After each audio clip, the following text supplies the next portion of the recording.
Live from Mount Pleasant, it's episode 185. The Ultimate Deck Podcast. Need a show about outdoor living? This is where it's at. With your hosts, Shane Chapman and Way Laurent. Thank you for tuning in. Now let the show begin. Yeah. The Ultimate Deck Podcast. Let's go.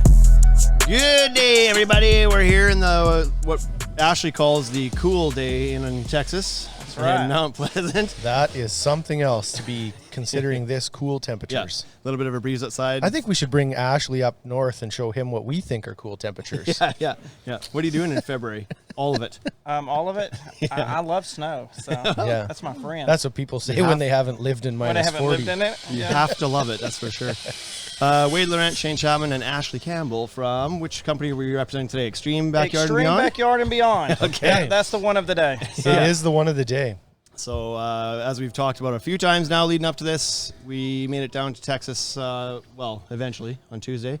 Yep. To attend Ashley's event here that he put together, this spur-of-the-moment last thing that's looks like it's been planning for years, but it was more like 3-4 weeks or something, or it seemed like that anyway to us. And a lot's happening behind us, so you'll hear some saws, but Ashley had this idea that he's going to kind of, I guess the idea started with you're going to start a retail store, and Yes. then we're going to do some displays, and then we're going to bring everybody here and learn about some Steel Sharpens Steel. yeah, Sharpens. They don't like That's that versus happening, word. right? Yeah. And it But that's slips out of really me what every it is. I'm single still saying time. versus. Yeah. So, Ashley, thanks for putting this together. We want to get you on the podcast. We're going to roll through a few people here, but we just wanted to get, first of all, thank you for putting this all together because it's really cool to be here with everybody and see some faces. Awesome to we have haven't y'all seen here. for a long time. And Amazing. It's been a great host thus far. What's going on back here? When is this thing going to be ready? What are you opening the store? Tell us what's going on here. All right. So ideally, we plan to open in August. I hope the 1st of August, but obviously we have to stay on a pretty good path, as y'all know from your experience having stores, especially building the displays. We already have inventory. Got an 8,000 square foot facility that we're going to stock merchandise in. Okay. So That's we good. have that. Got a racking system going in over there. So that's a mile from here. So it's separate from the retail location. Okay. So. Next month is the racking versus racking event. Yes, racking versus racking. Yes, featuring Alex from Fortress. Yeah, his company. So, I guess a lot of people want to know, and they still wonder how did all this take place. So I'll just give you a real fast spiel of that. Obviously, I've had a relationship with Fortress for a very long time. 6 years. They've been tremendous to me. As most people know, I have crazy wraps on all my vehicles. Yep. They hook me up. So. I was putting up a Fortress display already. Jason from Newcastle contacted me. He said, hey, can I put up a display there? I said, yeah, how big you want to put up? And he said, well, how big is Fortress's? And I said, 16 by 16. He says, then I want to put up a 16 by 20. I said, okay. Yeah. Well, I'd like to do 16. But it's not versus. It's not versus. Not I'd like to do 16 and a half by 16 and a half. Yeah. So then the next night at 2 o'clock in the morning, I was just thinking, I said, you know what? I'm just going to compare the two. Really, I am. Because I'm going to do a live stream on my own, but I'm going to call them out and let them know I'm doing it. So at 2 o'clock in the morning, when I knew they were mostly probably all asleep, I posted it and tagged them. And they woke up the next morning, and my phone had like 50 messages, 7 voicemails from Fortress because they said this was a PR nightmare. There was no way possible it was going to happen in 3 weeks. I said, it's going to happen with or without you. I'm going to do it myself. I just need the material. Yeah. They're like, oh. So 6 hours later, they had fully committed, marketing team. Jason had committed, and it kind of grew from there. We started with thinking there was probably 15, 20 people here. Then it jumped to 40, 50. And if it wouldn't have been for a few cancellations, I feel strongly we would have probably been at a hard 90 yesterday. I mean, For it's sure. amazing the turnout this event's been. So. Regardless, there's a lot of people buzzing around Yes. here anyway. I haven't counted. I have no idea how many people are here, but there's enough that it's busy, Yes. in all corners of this place. And there's lots of tools firing up, and it's pretty cool. So obviously we've made huge traction. I mean, as y'all can see, y'all got here and the frames were already put together. So, Yeah.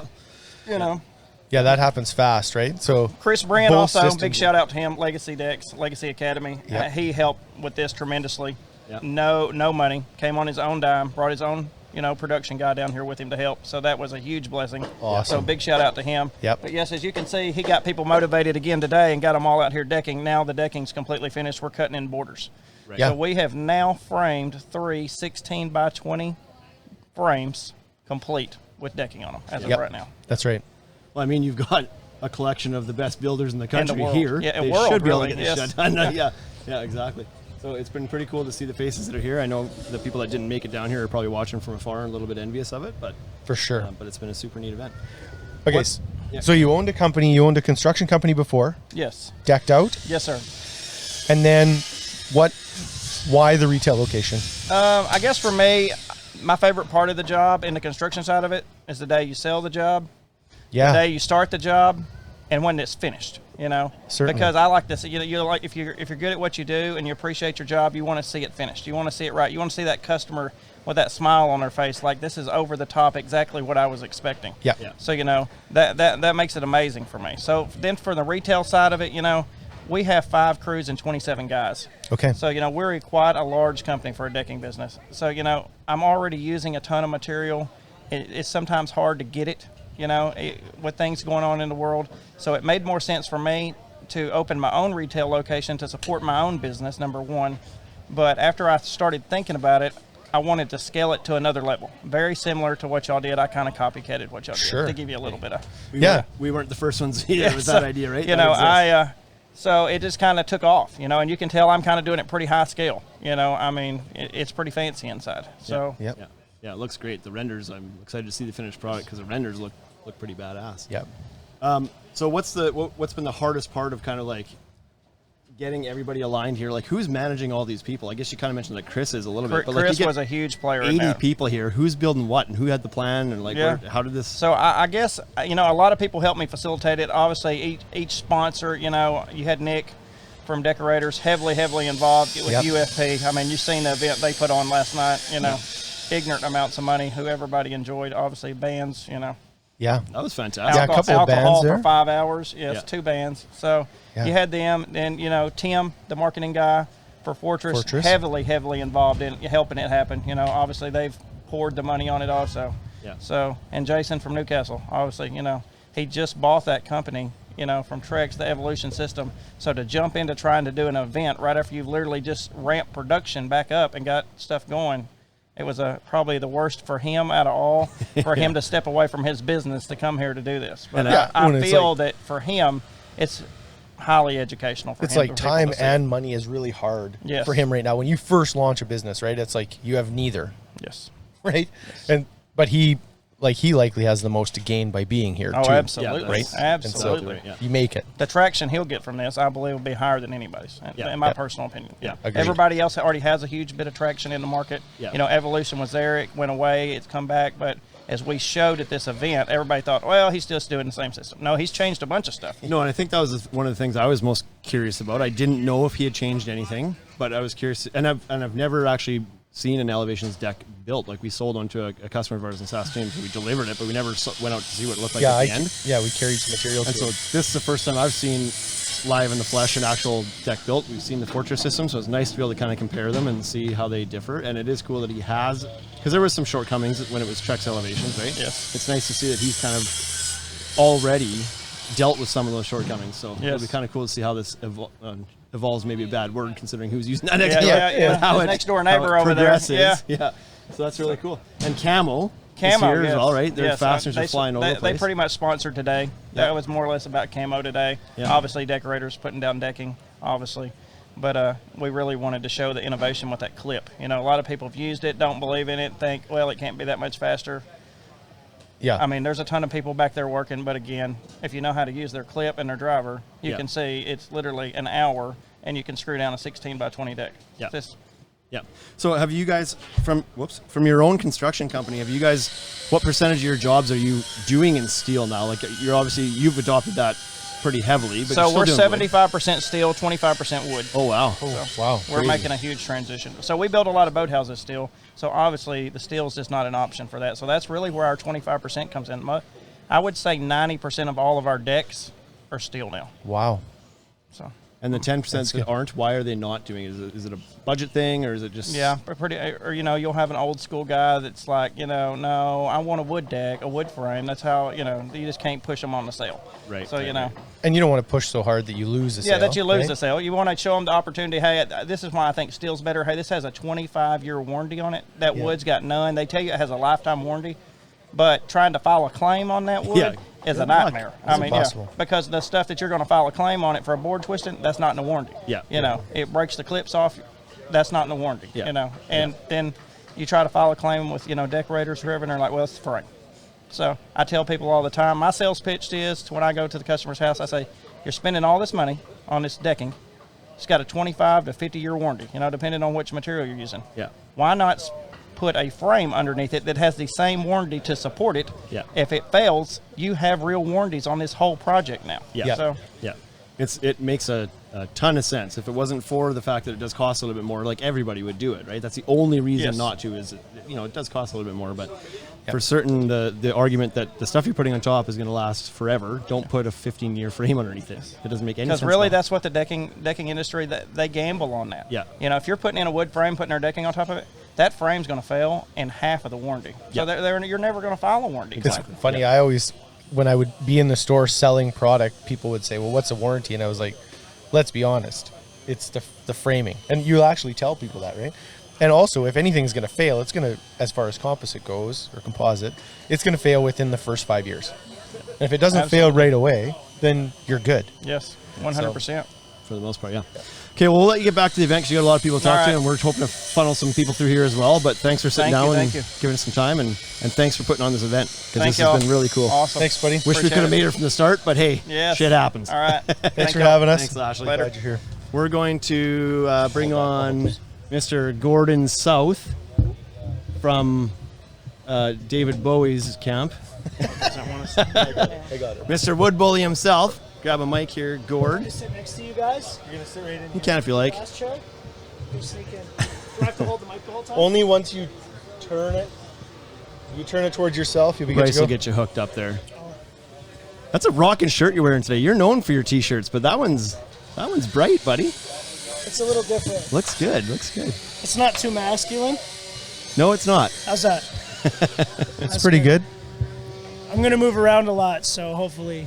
So you got trusted with the most important cut of the day here. It looked like over there. Hey, you were cutting a radius into the fortress, or sorry, the apex decking. Yeah, Fortress apex. something tells me, I've seen a lot of people scratching their heads after I walked away.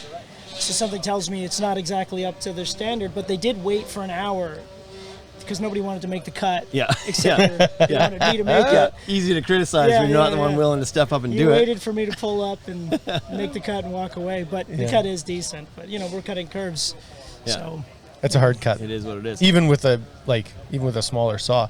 You used to have a small one, right? Like a 3.5 inch. A Rockwell tiny blade on it made it a little bit Those easier to were get those good. radiuses cut in for I sure. love those but- little guys. So what I did is I just set it as shallow as possible. Yeah.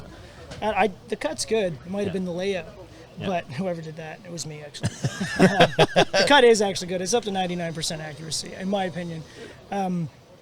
What I didn't account for was how hot the decking would be under my knees. Right. Yeah. I could feel it was spicy. Yeah. It was a little It spice. was No doubt. spicy on my knees. Kept So- me focused though. You've and you feel free to correct me if I'm wrong at any point, but I feel like you've built your brand, the Wood Bully brand. Well, it started on TikTok, I think, is kind of where you kind of first clawed out some fame there. Yeah. Grew that account pretty quickly. Now you've branched out into Facebook and Instagram and whatever else. I got lucky on Facebook. Instagram I was on first, but nobody cared. Yeah. I had a few videos where actually it was around the time we were posting pictures still. Videos were still not really as popular. Yeah. And I would just post pictures like cedar staircases or pergolas that I was building. I had a couple that did well, that encouraged me to keep going. And then when I was because I have the Wood Bully, the @Wood Bully, which took me a while to get, there was a girl in Sweden who originally had it, and I had to send her a box of Canadian chocolate bars for her to give it to me. That was what she asked for. That was the Yeah. purchase. She's like, if you could send me a box of Canadian candy, I'll give you the @Wood Bully because it's an old nickname I don't even use. I'm like, I don't know where you got it because was on I made it up and thought no one else would have this. Cause I On got, Instagram? Or Yeah, on Instagram. TikTok? Yeah. So I got the .com, the .ca, so then I wanted the Instagram. That brings me to why I blew up on TikTok by accident because I went to TikTok because it was new at the time, and I wanted to get @Wood Bully before anyone else took it. Right. And then I posted some Instagram videos and then checked back a couple days later after forgetting about it and seeing that I got like 10,000 plays on each video Yeah. because I think I was the first person in construction to be dumb enough to actually post on that platform because at the time it was just teenagers using it. Yeah.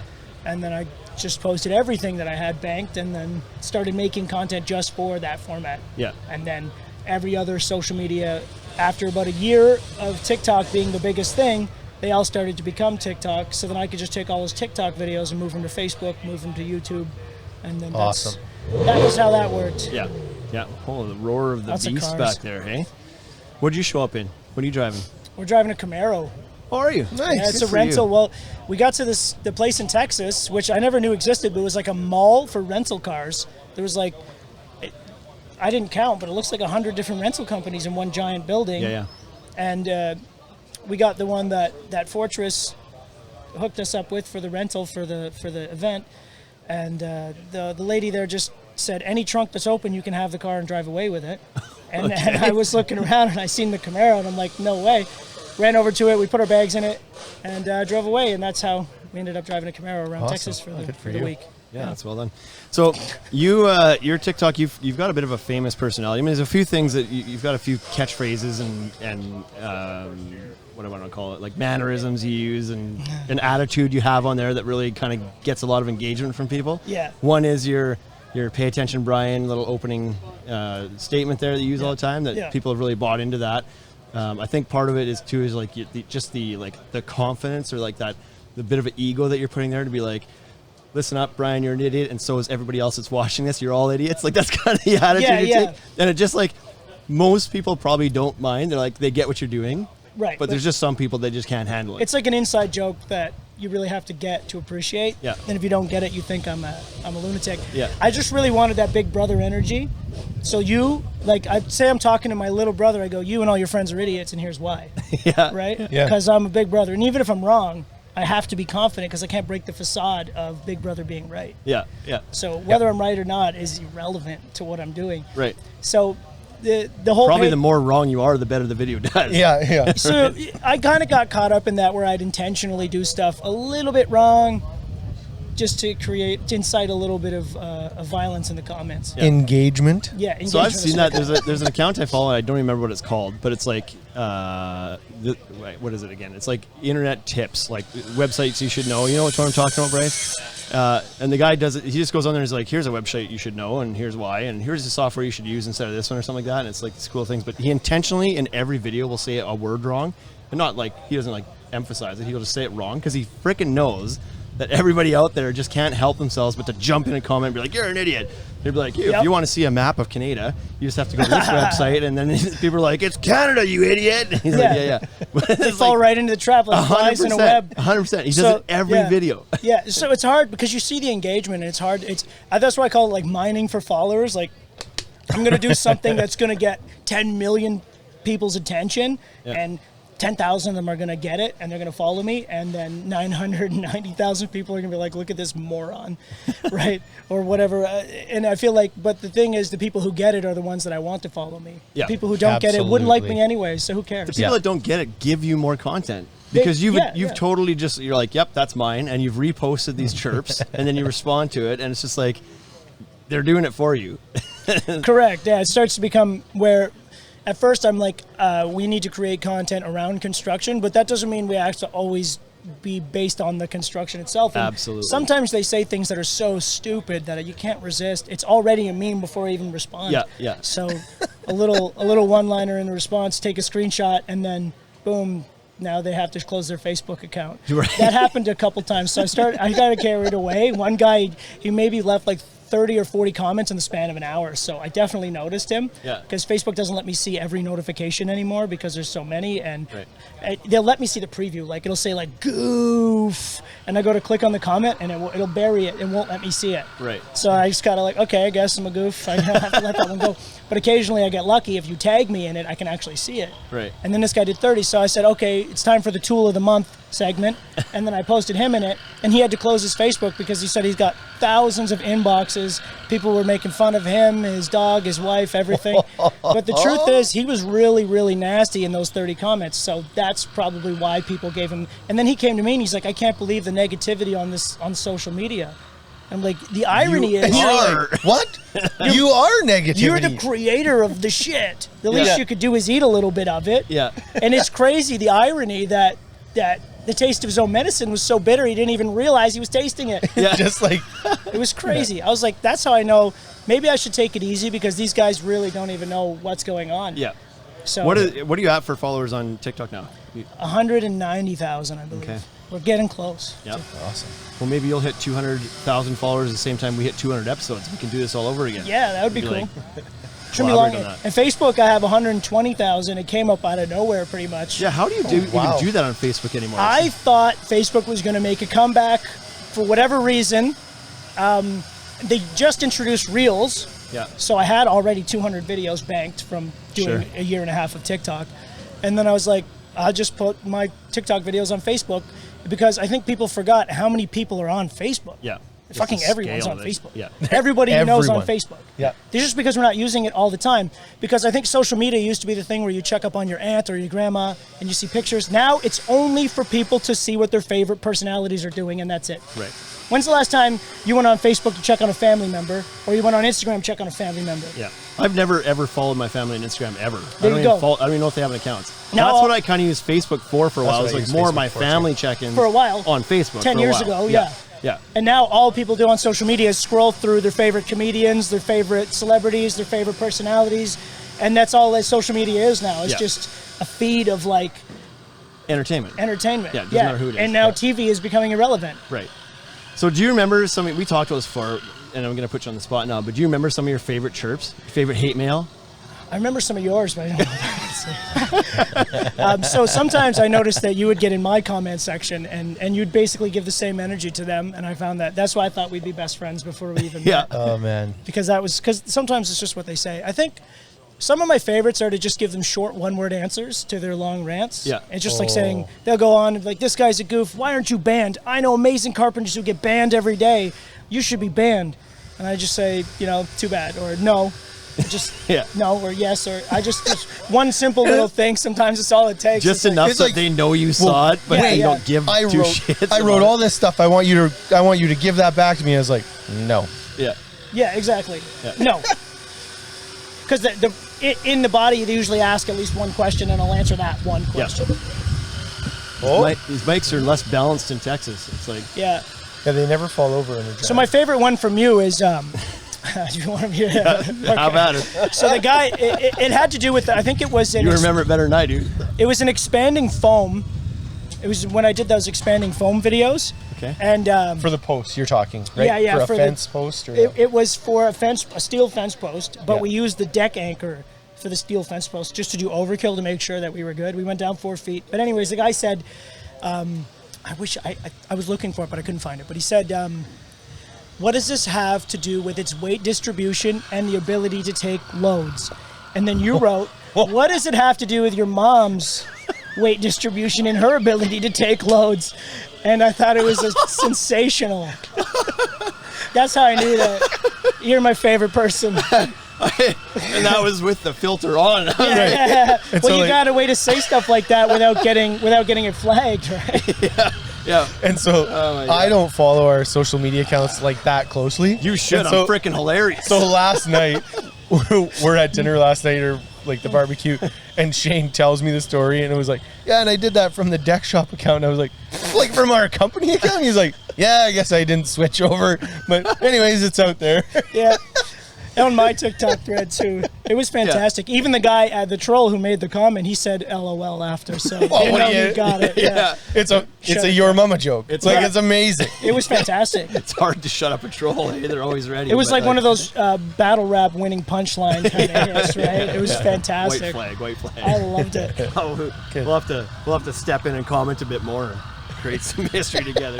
Yeah. I honestly, I barely remember that, and you told me that story a couple times. I now, can't and it's forget like, it. I sent it to all my friends as a meme, but I don't have it anymore. I was looking for it. Must have been an older phone, but I sent it to everyone. I'm like, and they all just thought it was a meme that actually made us laugh out loud, which is a rare occurrence. Yeah, So- that's so funny. So you can't give this up, but you have your. First of all, where did the Pay Attention Brian? Where's the name come from? Is that somebody you actually know in your history? Yeah, there was a Brian holding the camera, and I'm like, pay attention. So the reason, the first video where I said, pay attention, Brian, was because he was filming random stuff instead of me. And I didn't have editing software. I'm like, this is one take. Pay attention, Brian. We're over here now. So and then I figured I'll leave it in because people thought it was funny. So then all my videos were like, come over here, come look at this. But I used to have to do that and then try to clip that part out. Right. Because I'm like, I have to direct and star in this stupid little video that I'm doing Yeah. at the same time. So it's like, come on, Brian, pay attention, look at this. Here's what we're doing. And then I just left it in. And then I stopped doing it. And then a bunch of people started messaging me. why didn't you say pay attention, Brian?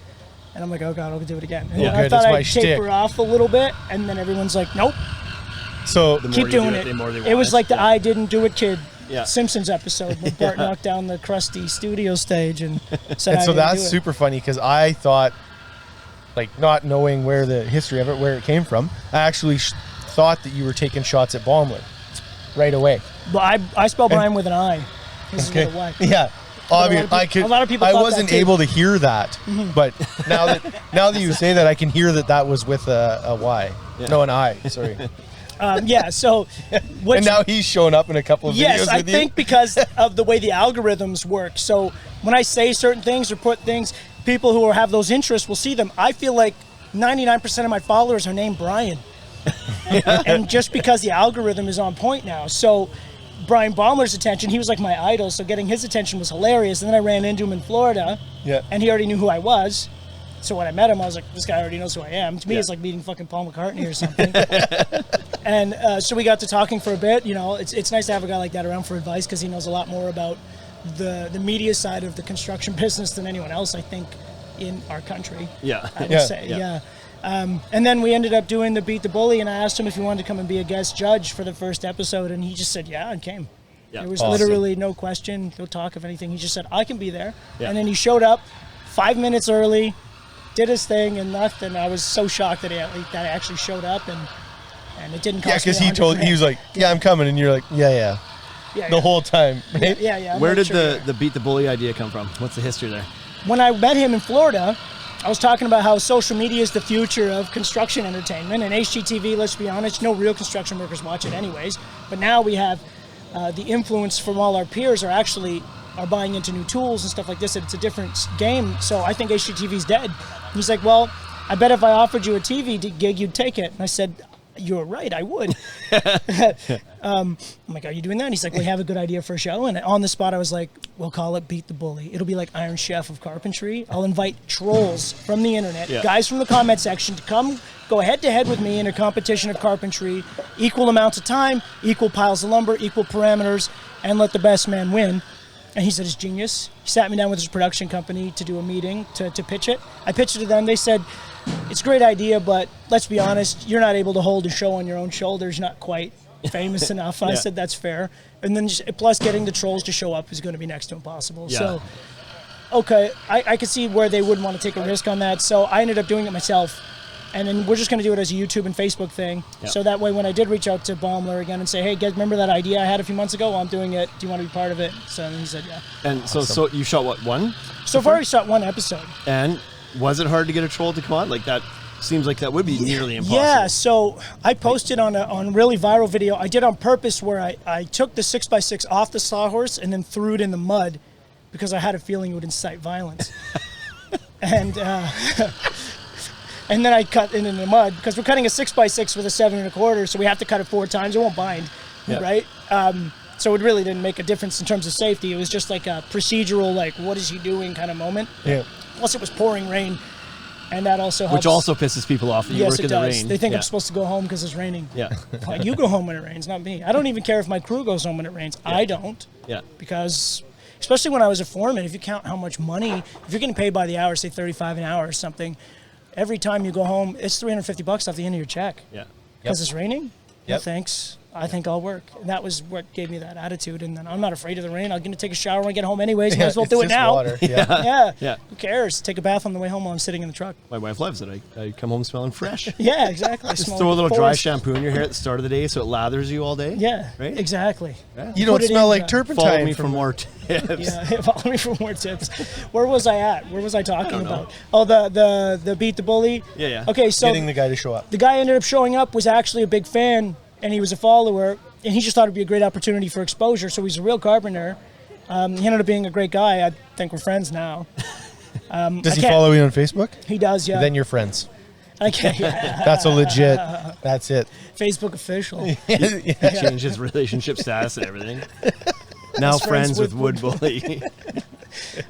So he was a really good sport about it. He came out. I can't tell you who won, but what we did is we had Brian do a blind judge where he didn't know who built what. What did you build? We built a porch, was 4 feet by 4 feet by 3 feet high with stairs and handrails. Okay. and skirting. And we had 4 hours to do it. And it might sound like a lot of time, but realistically, it's not. Not a lot of time. I was like, Normally I it's didn't think that two was a lot guys. of time. 2 guys, 8 hours to do it correctly. Yeah. So we did it in 4 hours. It was rough. Yeah. Watching the clock go down. We were in the 90-minute mark. We took a little break. Let's pause the clock. Everyone had a cigarette, and we did some interviews and stuff. And I was like, we got this. The frame is already up. And then it was like, Yeah, but the frame doesn't take time. It's the skirting. not even that, blocking the posts for the railings. And I look over, another 90 minutes has passed. I got 1, 2, 3, 4, 5, 6 posts in. I'm like, oh my God, we are not going to be able to do this. Yeah. And of course, I picked the craziest, dumbest design I could think of, where everything was all mitered and beveled, and I used I chamfered everything with a router. So there was that, like you were allowed to add your own little creativity in there. That was the whole point. We had the same parameters, Yeah. the same materials in the same time, but design was up to us, and how we Gotcha. would finish it is up to us. So that's kind of where I'm good anyway, so I had a feeling I'd be good at that. But the second I pulled out the router, I knew that I had fucked up. I'm like, there is no way I have time to do this. And then I started, and you had to continue. I should have just used a hammer to round the edges of the post. Yeah. I should have done nothing to it. But yeah, I can't reveal who won, but Brian picked blind judge. He didn't know which one of us built which, and then he chose. And the episode is being edited now, so Awesome. it'll be like a 20, 25-minute thing. And that's coming out on YouTube and Facebook. YouTube and Facebook, Soon. yeah. Soon, like in July. Perfect. Excellent. Awesome. How's this been? The event here, you enjoyed yourself? It's the usual circus. They had you working. Yeah, I was actually working. They had me falling on all the swords at the beginning Yeah. and holding me accountable, which is fun. Yep. But we got it done. Yeah. Did you get some good content out of it, of course? I hope so. There's a lot of noise in the background. We went live on Facebook a few times. I haven't noticed. Noise in the background. As the saw's running right now. Yeah. So it's not the That's ideal a price environment. problem. So The difference between this and HGTV is we don't stop the tools to start talking. Right. The tools are always going because we can't stop work because that's why we're here. Yeah. And the talking is just a compliment to it, I think. Yeah. Yeah. is this your first look at Newcastle steel? This is my first time seeing Newcastle steel. What do you think? I like it. That's pretty good. Steel right? is any solution that's functional that you can put together and is stronger than wood, I'll take it. Yeah. And so the idea behind this event is that Steel Sharpens Steel, Yeah. and they're both trying to take market share from wood. But at the end of the day, it's a versus. Like everybody that's here knows that that's what we were looking at, right?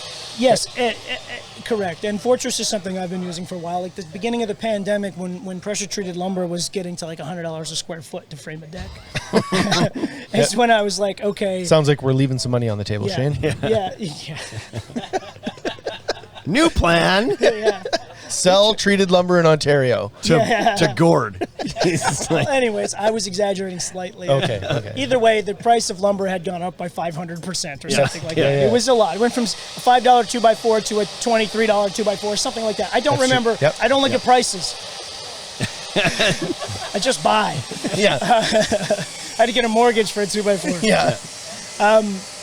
So I was like, there has to be a better way. So I started looking into steel options, and I called some other business owners that I knew. I'm like, what do you think of going towards steel because of the way lumber is right now? And of course, some of the old school guys said, no, steel's a nightmare. You need an engineer to stamp everything.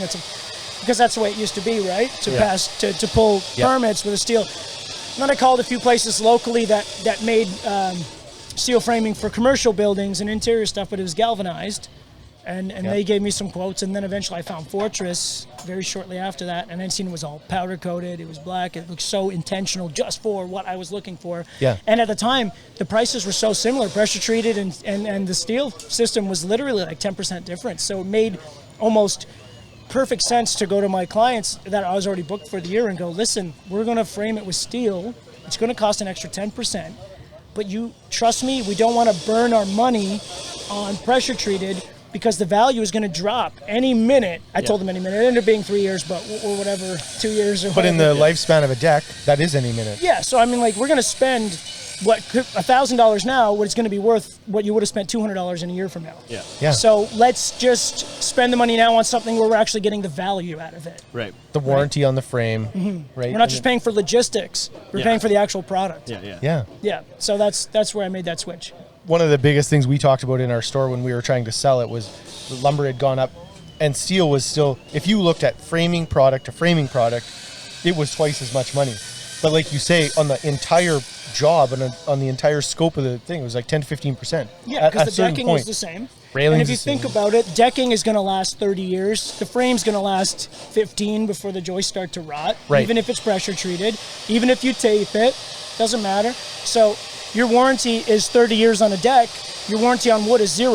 Yeah. Yeah. So what are we going to do? We're going to come in and replace the frame for you. We keep all the decking that's already out of date. They stopped making that color anyways. Yep. So why don't we just make so the frame and the decking have the same warranty and both are going to live 30 years, 40 years. Yeah. Now same time.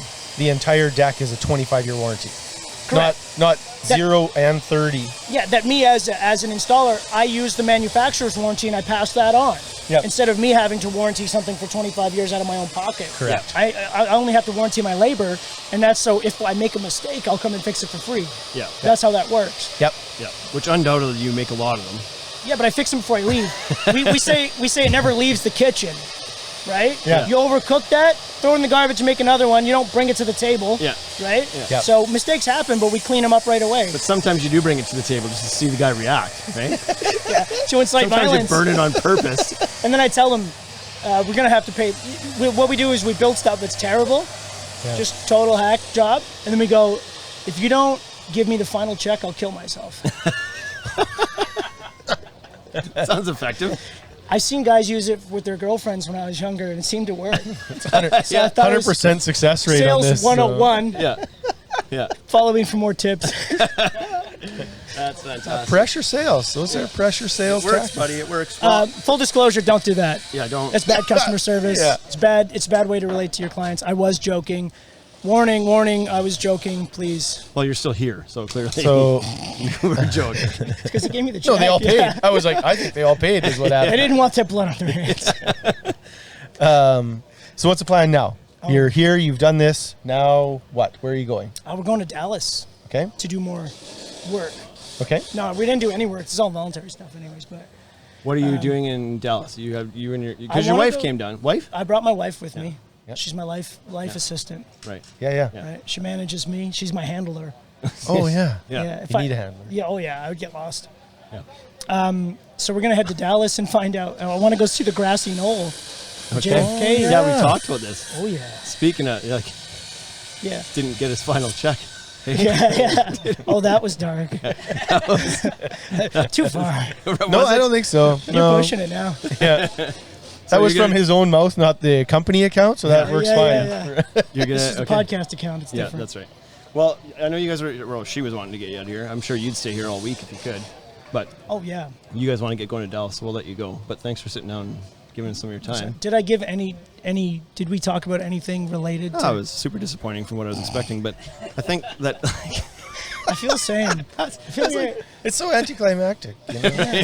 story of my life. no, we're gonna get you back on because I do want to go through because I love watching your stuff. I just love the comments. I don't really care what the video is about. It's just like boop comment section, scroll, and so like we have to do that at some point. You have to like get a Oh, collection yeah, of like yeah. your top Or 2. we'll just 100. we'll just scroll live because comments come in every 5 seconds. Right. And we'll just find dumb ones and Yeah, we can do that too. respond accordingly. Just straight up read them. So, Yeah. But we got to do it in person again. So you have to come. We talked to you about Deck Grey Cup. Expo. You got to come. I'll see you guys at Deck Expo anyways. Yeah. So let's do that. Yeah, we'll do that again. As long as there's sponsors for this, right? They're not gonna like everything. Not this one. Okay, sweet. Yeah, this one is on the house. So I guess I'm done here, and I got to get out of this seat for the next guy. That's right. Yeah, we're gonna bring Jason in. All right. Well, thanks, guys. Not that the seat needed warming, but Well, yeah, not in this climate. Awesome. Thanks, Gord. have a No good trip worries. back. Thanks for having me. Want to grab that? See you at Expo, Brace buddy. it up. Thank you, thank you. And next up, Here you are. oh, you're in a flexi chair. It's just the heat that made I it think that that's way. just because it's so hot. The chair's actually made out of glass. Right. I'm gonna have a refreshment. I'm very thirsty. Okay, we're getting Jason mic'd up here. Is it Jason Alloway? Is that how you say it? That's me. Probably one of the easier names I've had to deal with today. So, Jason Alloway from Newcastle Steel and Newcastle Builds. Is that the other name? Yep. Yep. So you're here because you're the other half of the Steel Sharpens Steel here, or maybe the first half. Yep. Because you not too long ago purchased or I'm not sure, acquired, became the owner of Newcastle Steel, which used to be a Trex elevations product. And so you've kind of taken that on now and refining it and getting it back out into the market. And so it's still pretty fresh, I think, for you. But That's it. pretty cool to have it here and see all these guys playing around with it. So welcome It is. to the podcast. It is. Thank you. I appreciate being on here. I heard you had about as fun of a time getting here as we did. Oh, yeah. Not too Yeah. easy. We kind of had it lucky. We were almost to the airport when a buddy that was on the same flight called and said, they canceled our flight. Don't bother. I was like, Yeah. no, they didn't. Yeah. He's like, no, they canceled our flight. So we pulled over and said, well, driving's like 11 hours. We could probably make it in 9, and here we are. Yeah, So that worked. 100 miles an hour the whole All the way. material is here already. So Yeah, exactly. It's fun. yeah. So how did yesterday go? You guys framed up the decks yesterday. Both of them got framed. Decking's Yep. happening today. Yep. You were working by yourself, if I'm not mistaken. Correct. I wasn't here to see it, but Yep. I Yep. believe that's how it went. And how'd Yep. that go? Like your It system went good. Yeah. Yeah. I mean, I knew that they were bringing a team, a whole troop of people.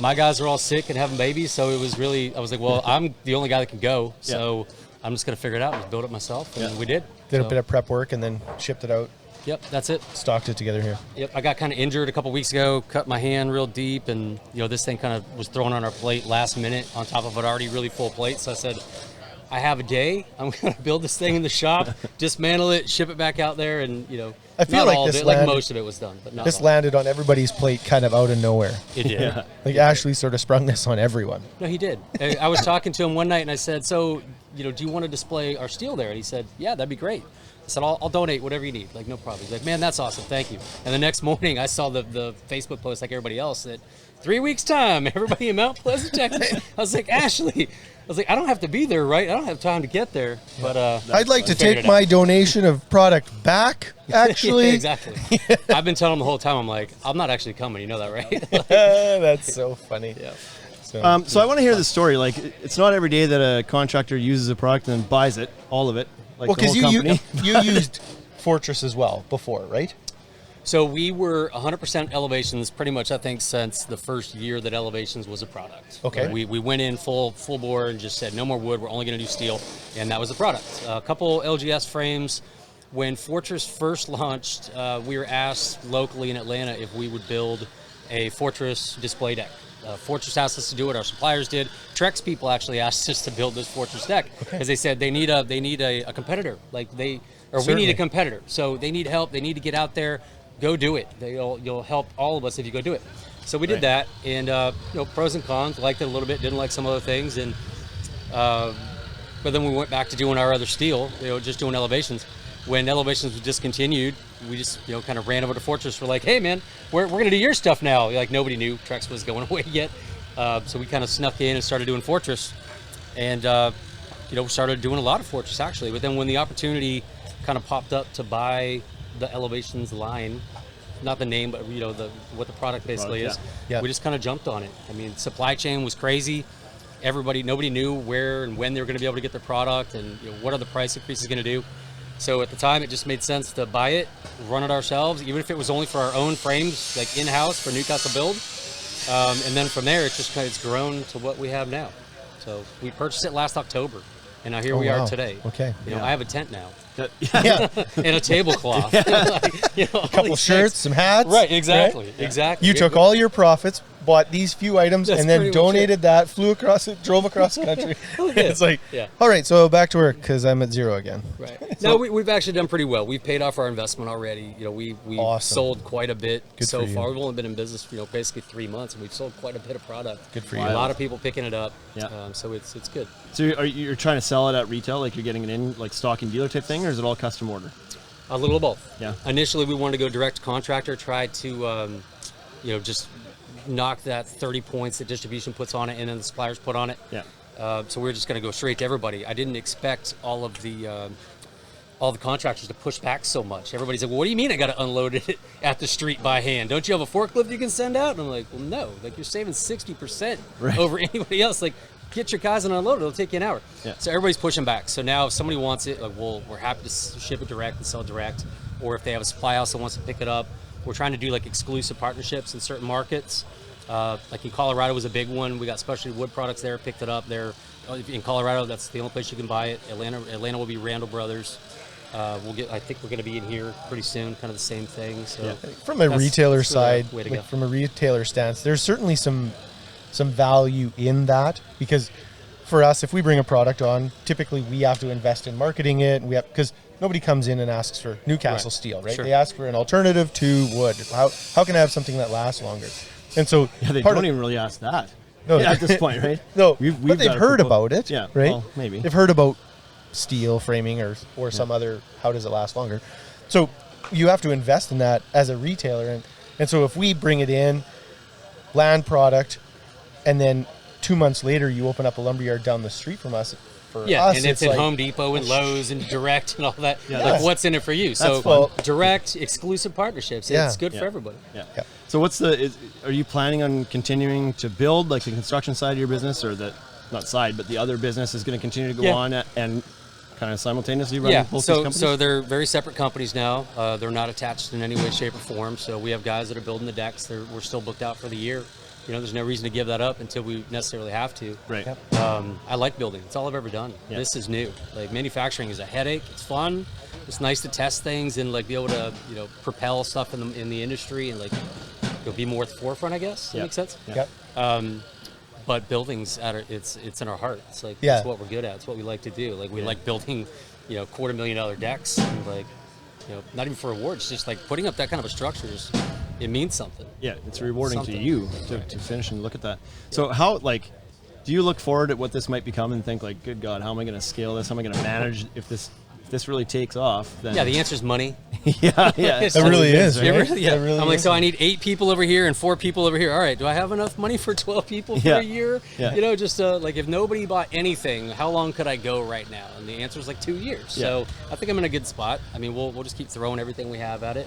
Yep. I do a lot of things out of spite. It's to my detriment probably. If people think I Sometimes. can't do something, I'm like, oh really? I can't I? Like, let me show you what I can't do. Yeah. Like, so it drives us. So yeah, I think it'll be fun. I mean, it's we're right in the beginning of it. I think it's a great time for steel. You're about to see a lot of other industry or other manufacturers pop up with their own frames. I think TimberTech's doing something. Decorators probably do something. Right. Just random guys. I know a couple guys up in like Minnesota that are trying to do the same thing. Yeah. It's a lot of work to get to the point where you can launch. I mean, Trex gave us a lot of help, a lot of support. They said, here's everything but the name. You have the engineering, you have the data, the marketing, every little part that they ever put into it, we have, except for the name elevations. They're saying, once your website's 100% live, like, let us know. We'll put a link to our site. I mean, like, there's a lot there. You maybe can't answer this, but why were they getting away from it anyway? Was it just they kind of felt like they'd put enough into it and it wasn't? I think there's a lot of answers to that, and the one that I got that I really took to heart, because it came from somebody higher up at Trex, was that they couldn't get their sales force behind it. They couldn't, like, every quarter, they were having their meetings, and the sales team, the numbers were just dwindling, and everybody complained about it. Everybody hated it. The reps had to know engineering. They had to be able to talk to the contractor, talk to the supply house, talk to the inspector, talk to homeowners, and that's not what they're there for. Like the Trex reps, and I know a lot of them, they're great people, but they want to go in and say, how many truckloads of decking do you want today? I go, this week. Great, thank you. Commission check, done. They're like everybody else. They want to do the least amount of work for the most effort, like for the most money, Exactly. right? Yep. And it's not that they don't want to work. It's just like that's human nature to try and be extremely efficient. And so if you have to try and sell 10 decks or 2 truckloads of decking, 2 truckloads of decking is better. That's 2 orders, not 10 orders. Well, and I think part of the problem with the Trex elevations is it wasn't really a complete system at the time. It was missing some obvious components, I think, which it looks like you've addressed already. Yeah, right? we're trying. But like, what were some of those things? I think they didn't make a post at that time, did they? Like a bearing They did. post? They had a post. Did and they? They did it a lot like Fortress is doing it. I mean, you were using a 4-inch tube steel post, like 3/16 gauge. Gotcha. And walled steel, and with a Simpson base plate and a Simpson bracket on the top. Okay. And it's about as solid as that one is. It's not a lot of lateral support there. So most guys were using it. Were like, well, this is stupid. Can I just use a 6x6 post? That's what I'm used to. I know how to work with that. And so you have a treated it post. drove the market. Right? People were taking a treated post and putting it under the elevations. And I did that plenty in the beginning. We did a lot of wood stair stringers too, because I was like, well, these stairs are super stupid. Like, they're really difficult to put together. I'm just going to do a wood stringer. It'll be fine. Right. And it's not fine anymore, though. You do that now, and within a year, it's all falling apart. And so are you still, is like what we're seeing today, is this kind of like your complete vision, or are you still working on figuring some things out, we got a lot and to some come. new parts? And we got a lot to come. Yeah, cool. We're launching these posts here pretty soon. They're kind of in final testing, I guess. It's a field adjustable support posts. We're going to do a ledger. We're working on a ledger attachment. Probably do a 10-inch joist, I would think, maybe next year. Something like our 2-inch 14-gauge post, or joist is, it's a monster, right? That thing's beefy. Can handle most of the load. You can get up to 22 feet with a 10-foot cantilever. Holy smokes. At 50 PSF, if you double them up, right? But still, nobody's going to do it. It'll be like a trampoline. You'll be able to bounce a quarter, walking across it. But you can do that. But it's safe, yeah. Right. Yeah. It'll meet code. So if we can beef up to another size joist, I think that would be great.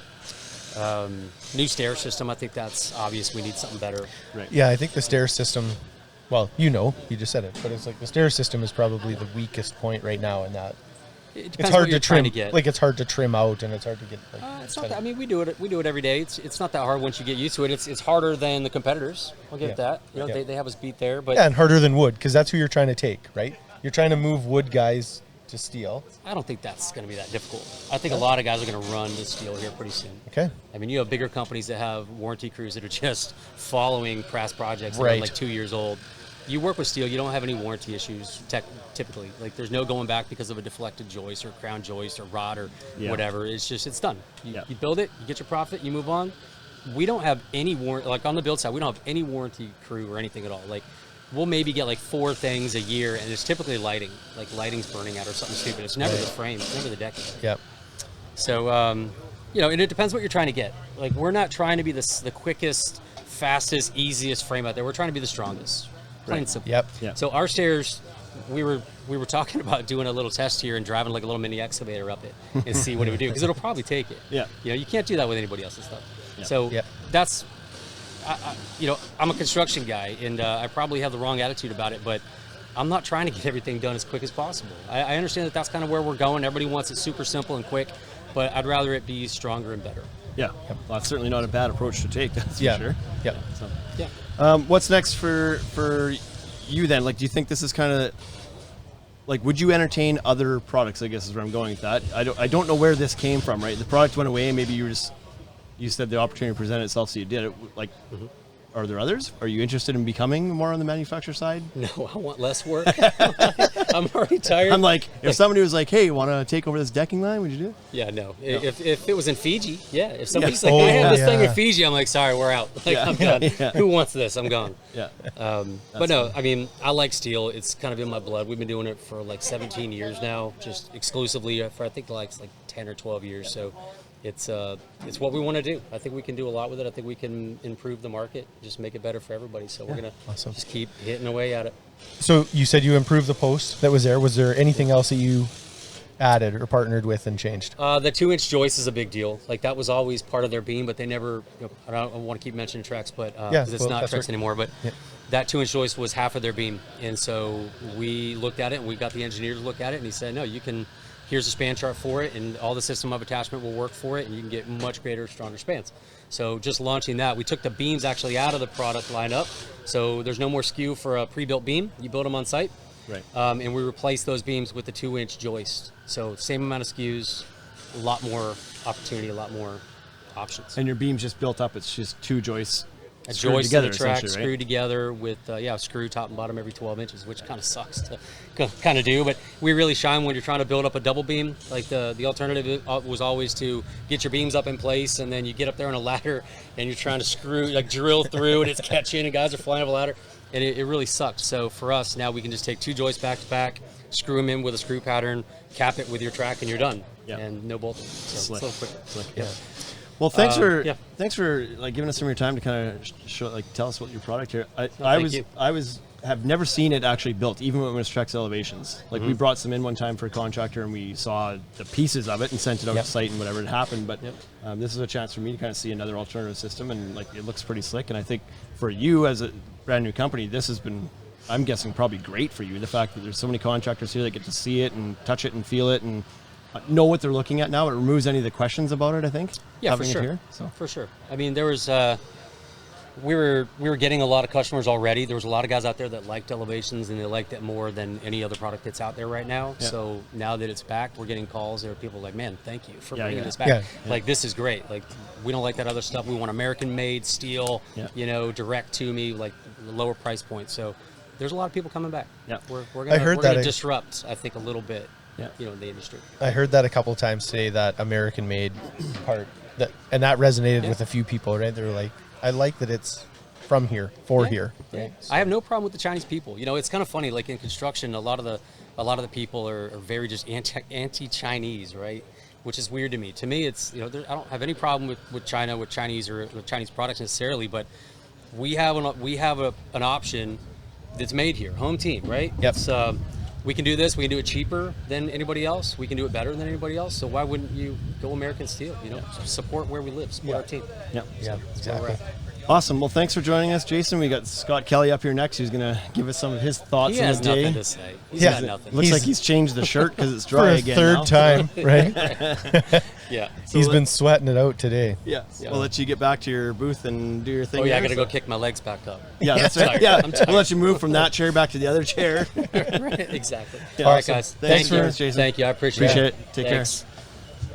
care. Mr. Scott Kelly, the godfather of steel, whatever you're going by nowadays.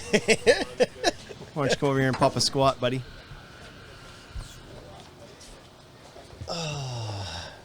Sorry, they're so sweaty. Right? How you doing, pal? Got off the tools for a bit, hey? Get out of the sun. Yeah. Good. 2 years in, we're finally doing this. Right? Here we are. Well, we were scared to because the last time we put you on, it never ended. Right? Right?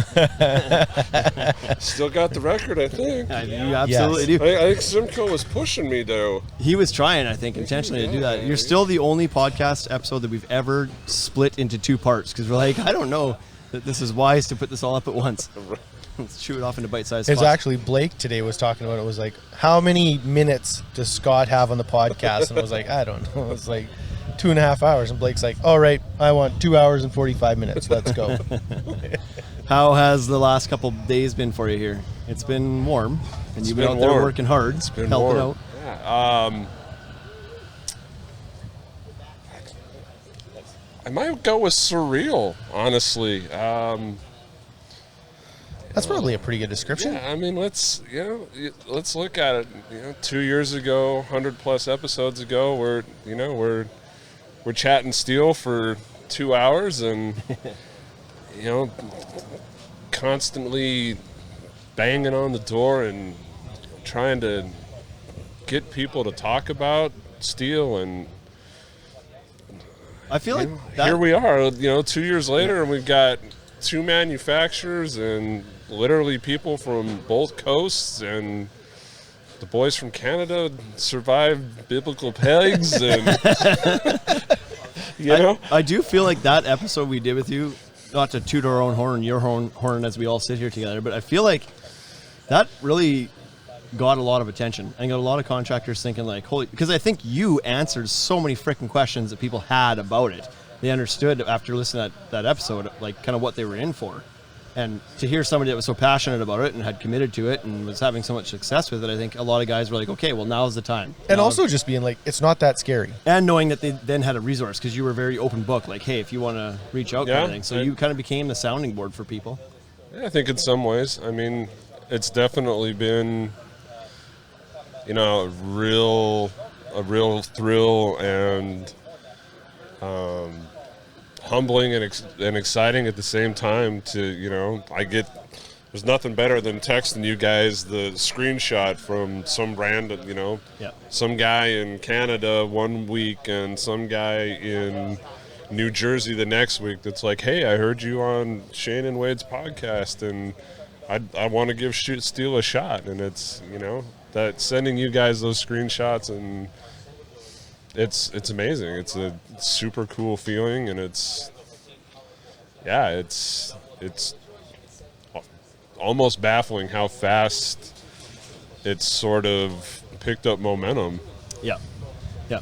It's kind of fun for us too because like we never actually get to like we don't know who's listening on the other end of this thing for sure. Like, we have some stats in the back end that we can tell like number of people, but it's when we hear people actually see those messages or send a message to us that they were, or even when sometimes customers come into the store and there's a customer like our customers locally that'll be like, we listen to your podcast. It's like, really? There was a guy in Saskatoon like 2 months ago came in and he said he was listening to the podcast and he thought it was from the States. He thought it was a US company, right? And then then he heard us talk about the winters and then he was like, well, wait, what? And then so he starts like Googling and I was like, oh, this is in Saskatoon. Like I can go to this store. Well, this is incredible. Right? So, Yeah. No. but, yeah, I think the idea of putting this information out and then like you did where you just said, like, I'm accessible. I want to grow this whole industry. I want steel to be in the conversation. It's where the industry is going. So if you're unsure or if you're nervous or you have questions, reach out to me. I'll help you. Right. I think that's huge because so many people are so nervous to try it because it's expensive to cut one of those joists wrong. Sure. Right? Well, and I mean, let's be candid about it. There's contractors that are just sort of like the building inspectors that, I've done this for 25 years and that's just how it's done. And and like you guys hear it on, social media with, pressure treated lumber lasts 30 years. But yeah, the growth rings on 30-year-old lumber don't look anything like a growth ring on something that was cut down a year ago. Yeah, exactly. It's not the same thing. Yeah, so it's definitely almost overwhelming at times to think about, when we first had that episode and it was like go, like let's talk steel, and then all of a sudden it's like, oh, well, people are like, hey, I'd like to talk to you about steel, and it's like, okay, maybe somebody is listening. A couple of guys from Canada, right? So like Mike reached out to you and he started to get super interested. You helped him switch his company over to steel only, right? Because before that he wasn't. Our buddy Eric from Montreal. Yep, Mr. Theroux. You've had a lot of conversations with him. Got him switched. He's using some steel now. So Mr. LeBlanc. Yeah, Ryan. Yeah. Yeah, he's packing up and moving right now, isn't he? He's like, that's might be on the road. Close. End of July, I believe it is. Oh, is he? I thought it felt like it was sooner. He was selling his stuff off right now. Probably why I thought it was imminent. Yeah, I think it's end of July is the move date. So I think you've been like probably one of, if not the most humble dude in the industry, and I think you underestimate the impact and the influence that you actually have. Yeah, so that's why you're surprised by it all the time. I don't think anybody else is surprised by it, right? You're like, oh, did you see this? We're like, yeah, well, I would believe that. Like, you've had a significant impact, up and down, because the vendors have come to you too, because they know that you have so much experience in the field and you're willing to provide that feedback, and like you've got influence both ways, really, whether you know it or not. Yeah, I guess. Yeah, it's. I guess sometimes it's hard to think that you're just like, it's little old me, and why is this $1 billion corporation going to listen to what I have to say? Yeah, let's be clear. There's nothing little about you, Scott. You can say it's just bold me. I'd buy that. There you go. All right. But the reason they're going to listen is that nobody in their camp has as much experience as you do. Yeah. Sure. Right? Yeah. That's it. That's the whole. I think that's part of it, and I think a lot of it is on my end that I've come to terms with, like our good friends over at Cascade and Leif and those guys, they have this model where they're gonna be running 400 crews by 2025 or something like that. What an unreal setup that is, hey? Yeah, and when we had that first episode, the goal was always to make people aware of the benefits and get the ball rolling. And my whole thing was I have very limited reach with what I can just do, but if I can catch a break with you guys and have a platform, and then I can inspire somebody else and they try it, and then so Mike from Simcoe is a perfect example. Like, he tries it out, and now he's knocking out these killer projects on steel, and other guys are reaching out to Mike and saying, hey, that's really cool, how do I do that? And then next thing we got Gordon, we got Wood Bully building a freaking wood bully, but he's building a steel Yeah. You're not even technically allowed to with the name Right, like that. yeah, and so yeah, I think that's been the coolest part for me, is that the whole thing was always about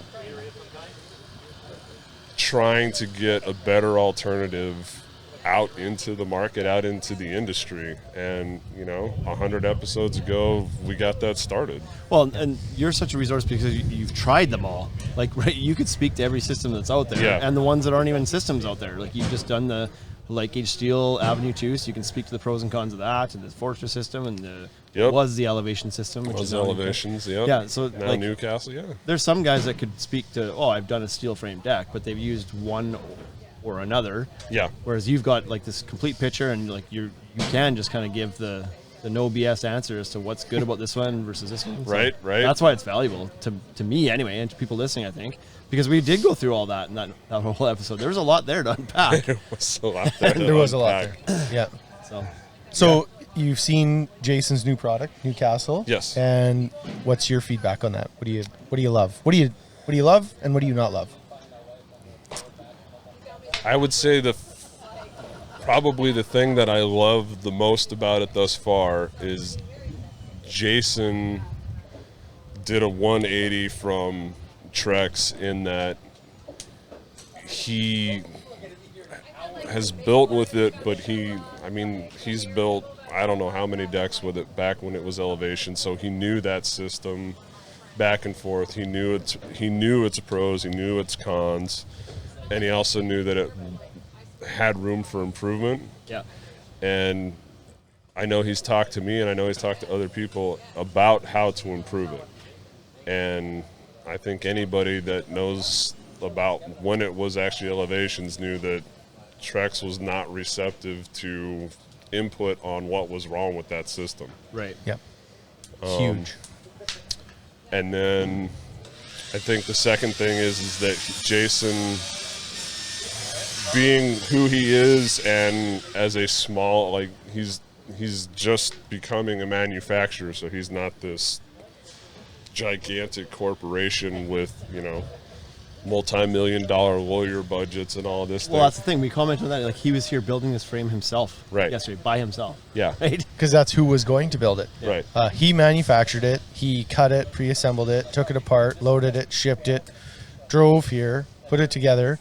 Now he's working the tent. Yeah. Really, But yeah, I think probably one of the greatest strengths of Newcastle is that he's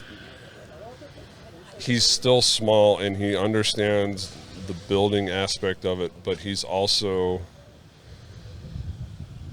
putting he's still technically putting his name on it. Yeah. So, That's huge.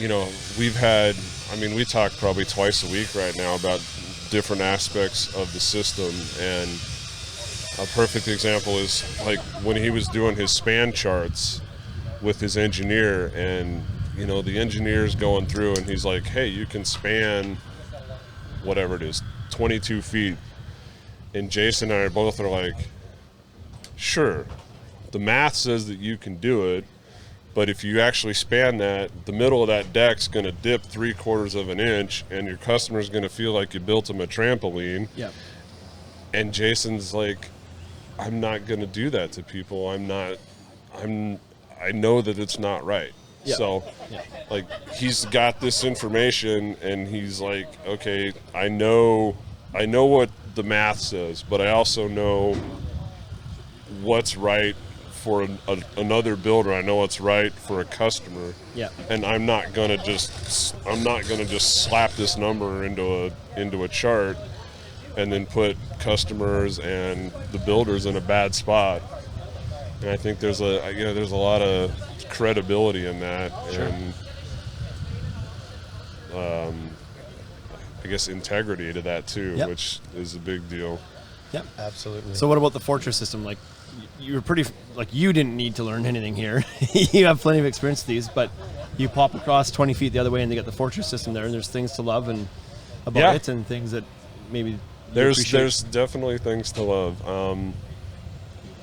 We talked about it way back when. It's a complete system. Yeah.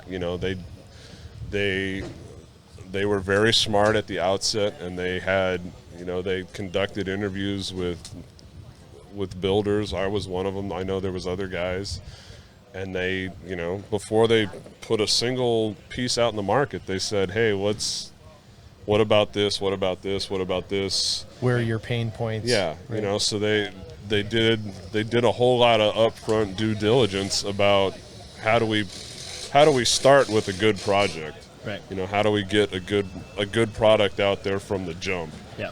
And they didn't do what Trex did with elevations, which was, they bought somebody else's idea out and slapped the Trex name on it, and that was the end of it. Right. Yeah, it's interesting to me that we ask you what you like and don't like about these two systems, and what you liked about both was that both the companies are willing to listen, they're accessible, they're getting feedback from somebody, which was your biggest complaint about when it was elevations, that you didn't feel like that was there. No, Yeah. it wasn't there. And I know there was Jason had one of those complaints when he was installing it as a builder. Yeah. So yeah, it's nice to have. I think that's a human trait, right? Like, everybody wants to be listened to, wants to be heard. Yeah. So that's a big plus. Yeah. Yeah, especially when you know that you're at the ground level, actually putting your hands in the stuff and using it every day, and you've got ideas on how it could be improved or what's good about it or whatever. So it's nice to have that opinion valued. And it's not coming from somebody who's just used it a couple times. Yeah. You know what I mean? It's like your opinion is right. You know what I mean? It's like, I don't know about right, but Yeah, no. I tend to not be shy in expressing it, at least, yeah, right? it's like, I've done this 3 times. This doesn't work in your system. I tried it this way, and I tried it this way, and I tried it this way. Yeah. That's not working. You need to fix that system. Yeah. And so, anyways. Yeah, Awesome. good. Well, it's hot as hell out here, Scott. It's hot as hell. It's been on there. I think we've probably got a couple of beers and we need to drink as well. So At least one or two. One or two. Thanks for hopping on the podcast for us here. Yeah. We're good. You were the last one up, so we saved the best for last. Oh, look at Hey? that. Nice, nice. So I appreciate you giving us some of your time and some of your thoughts again. This event Yeah. has been great. I think we've all enjoyed our time here. Tonight's the last night. I think we could definitely say it was a unique experience, right? Like, Absolutely, yeah. 15. I know I'm 15 years in, and I've never seen multiple manufacturers going back and forth between each other, and Yeah.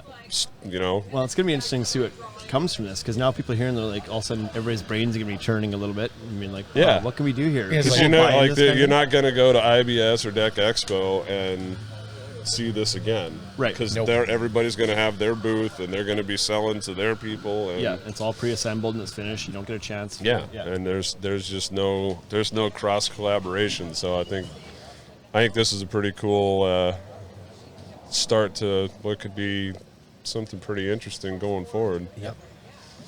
Okay, man. Well, appreciate your time and your input and your thoughts. We're going to close out this episode and go refuel a little bit, enjoy some more sun, and then we get some barbecue to eat tonight. That's so. right. Awesome. Thanks for listening, everybody. We'll see you next week. Take it easy. Hey, thank you for listening to the Ultimate Deck Podcast. Now you know what we're about. Check the site, come and shop. UltimateDeckShop.com. Hit us right away for sponsorships, or tell us if you want to collaborate. Let's go.